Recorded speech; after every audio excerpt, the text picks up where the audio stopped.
Most popular dog food brands don't meet basic nutritional standards. They are packed with fillers, preservatives, seed oils, and low-quality protein. But after about a week of very deep research, I figured out exactly what to look out for and what to avoid so that your dog and my dog get the nutrients that they need for strong muscles, healthy joints, a shiny coat, solid poops, and itch-free skin. In this video, I'm going to share everything that I learned during my research, plus my top gut health tips, as well as my go-to remedy for acute diarrhea and the food brand I personally chose for our rescue pup, Scout. We adopted Scout from our local shelter about 3.5 months ago. Growing up, I never had any pets, so this was my first time taking care of a dog. And as a certified nutritionist, I naturally went down a very deep rabbit hole researching the absolute best food for him. So in the next 10 minutes or so, I will save you all the time and share what actually matters. Quick disclaimer, because #YouTube, I'm not a vet or canine nutritionist. This is educational content based on my research and my personal experience with Scout over the past 3 months or so. And everything I'm sharing applies specifically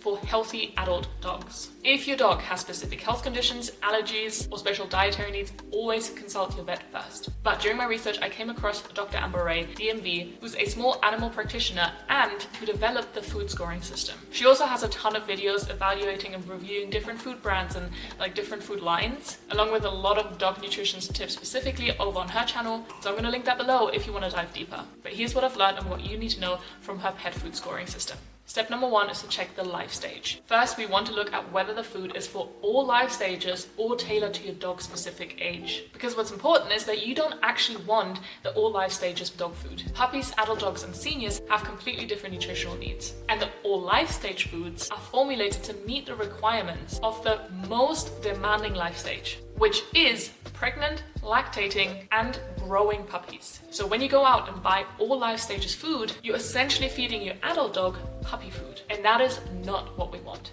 If it's meant for a puppy, the AAFCO statement should say puppy. And if it's for an adult, it should say adult, because the nutritional requirements are vastly different and they should not be just lumped together. Step number 2 is to verify the feeding guide. Here you want to check if the brand is actually calculating the feeding amounts correctly. You may have heard the statement that pet food companies are actually trying to tell you to feed more so that they can sell more food. But there's a very easy way to verify if that is true, and that is by checking if their feeding guidelines are calculated properly. Because this tells us 2 things. Number 1, is the company being honest? And number 2, do they actually understand how to calculate calories correctly for animals? And if they did do it correctly, it's a good sign. The reason this matters is because pet obesity is a huge problem nowadays. Here's what ideal weight looks like. So your dog should actually be scoring between a 3 and a 4 on this chart with a nice kind of hourglass shape. And to verify if your feeding guidelines are accurate, here's what you're going to do. First, you're going to calculate your dog's resting energy requirements. You can either just use this table here, or you can calculate it yourself using this formula. What's important here is though to use your dog's ideal weight and not their current weight. Those can be very different. So if they are under or overweight, still base it on their ideal weight according to this chart. And so once you have your resting energy requirement, these are the multipliers to use. Whereas maintenance typically means just an adult dog. But here's the catch. Dr. Ray actually says that she very rarely uses those higher multipliers because the dog has to be truly, really working very hard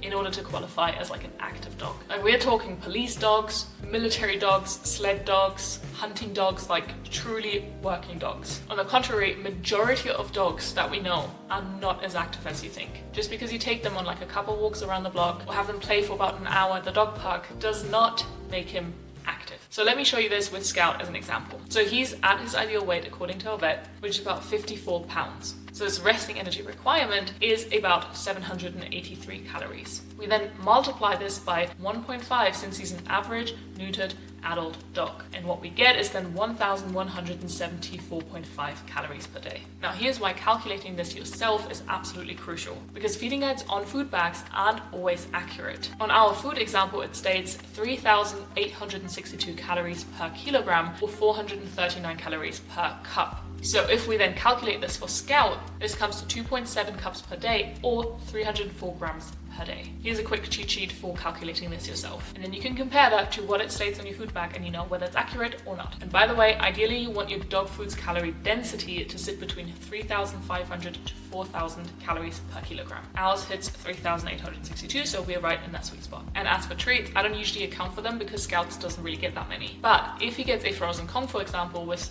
stuffed with some of his food or one of those puzzle feeders, then I obviously subtract that from his daily income, so just take it from whatever he's getting for breakfast or dinner so that you're not going way over the recommended calories. Step number 3 is the question of grain-free or raw. Here's what I've learned. For most dogs, grain-free or raw diets are not appropriate. There may be a very small population where this is necessary, but this has to be discussed with your vet for very specific sensitive conditions. For the general population, this is not recommended. Let's start with raw diets. Dr. Ray can't recommend them because there is too much public health risk. We're talking bacteria like Salmonella and E. coli. And statistically, the benefits just aren't there to justify that risk. She literally said that it would break her public health oath if she recommended raw feeding. Now, grain-free, this is basically just a marketing buzzword. Again, Dr. Ray does not recommend grain-free food because most dogs do not need it and grains are not harmful. In fact, grains provide beneficial fiber, B vitamins, and energy. And what's actually concerning is that grain-free diets have been linked to heart problems in dogs, specifically DCM,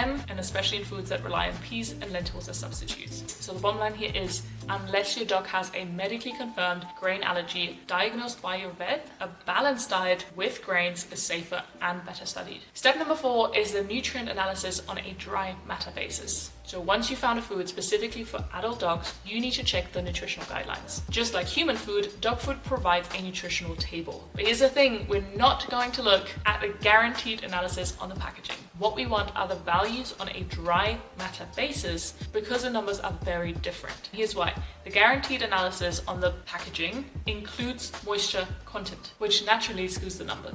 We don't want to compare apples to pears, but apples to apples. So whether it is kibble, canned food, semi-moist or fresh food, dry matter basis removes the water content and shows us what's actually in the food. And another problem with the guaranteed analysis is that it only shows us minimums and maximums. And we don't want to live in a world with at least this much or not more than that. We need to know the exact amount, especially for minerals like calcium. For example, if it says calcium minimum 1%, well, what's the maximum? That matters, and guaranteed analysis will not tell you. So we're going to use the dry matter basis analysis for 5 key nutrients that tell us if the food is solid or not. Protein, fat, fiber, calcium, and phosphorus. And we want to make sure that at least those fit the appropriate life stage, whether it's an adult dog, senior, or puppy. Where do you find the dry matter basis analysis? Either go on their website, or if they don't already state it there, then simply reach out to the company, email them, and ask for it. And if they don't provide it, that is a red flag, my friends. Every company that is proud of their ingredients should publish this information, or at the very least share it when you ask for it. Case in point, Badlands Ranch. I was super intrigued with this food during my research because they seem very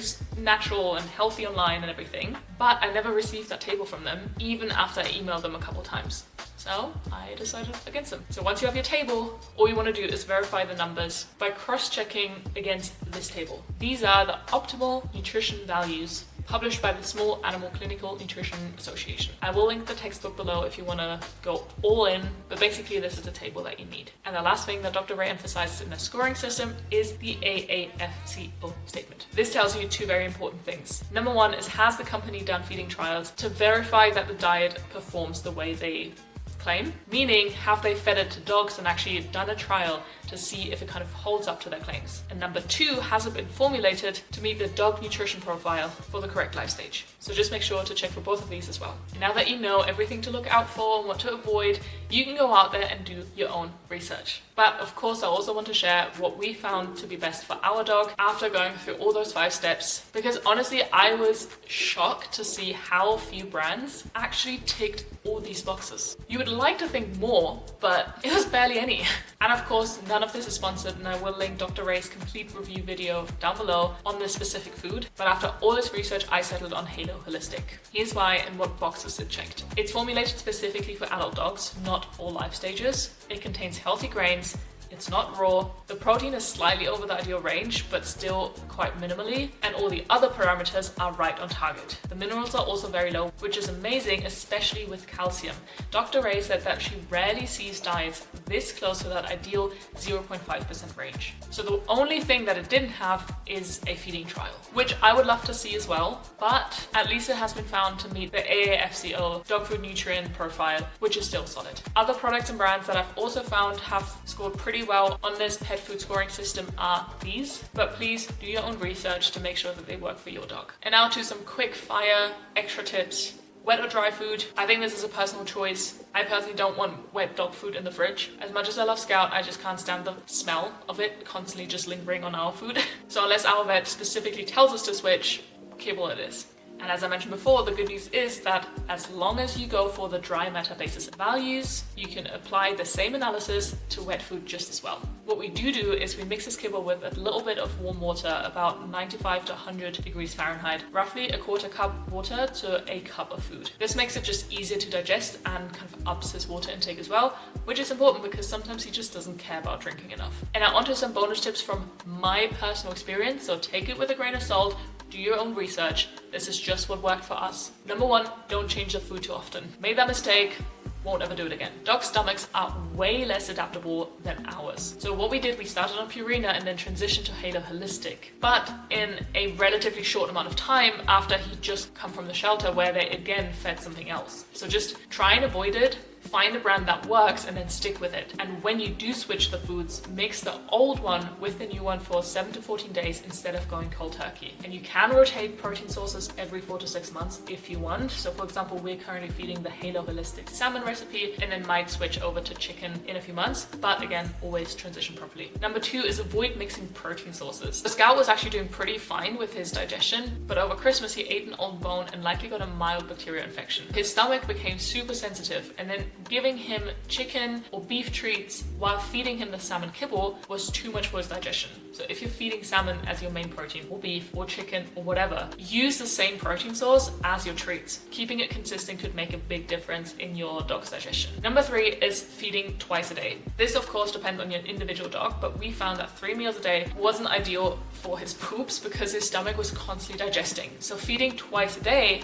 roughly 12 hours apart, allowed his stomach to fully empty between the meals and kept a steady routine. So what we do is feed at 7 a.m. and then again at 6 to 7 p.m., avoiding late night meals so that his digestion doesn't interfere with rest. And then two absolute life-saving products. First, this probiotic has been a game changer. Like I said, when Scout ate that old bone with raw meat that hadn't been stored properly, he had diarrhea for 2 weeks, if not longer. We tried a bland diet with rice, chicken, pumpkin puree, but literally nothing worked long term. It would help for a couple hours maximum, but then just going straight back to liquid poops. Then I started giving him this probiotic in the morning with just a tiny bit of food and water, so he licks it all up before his breakfast, so on an empty stomach. And literally from the first dose, his poops normalized completely and have been exceptional ever since. And then secondly is this product called Heilerde, which is German for healing clay.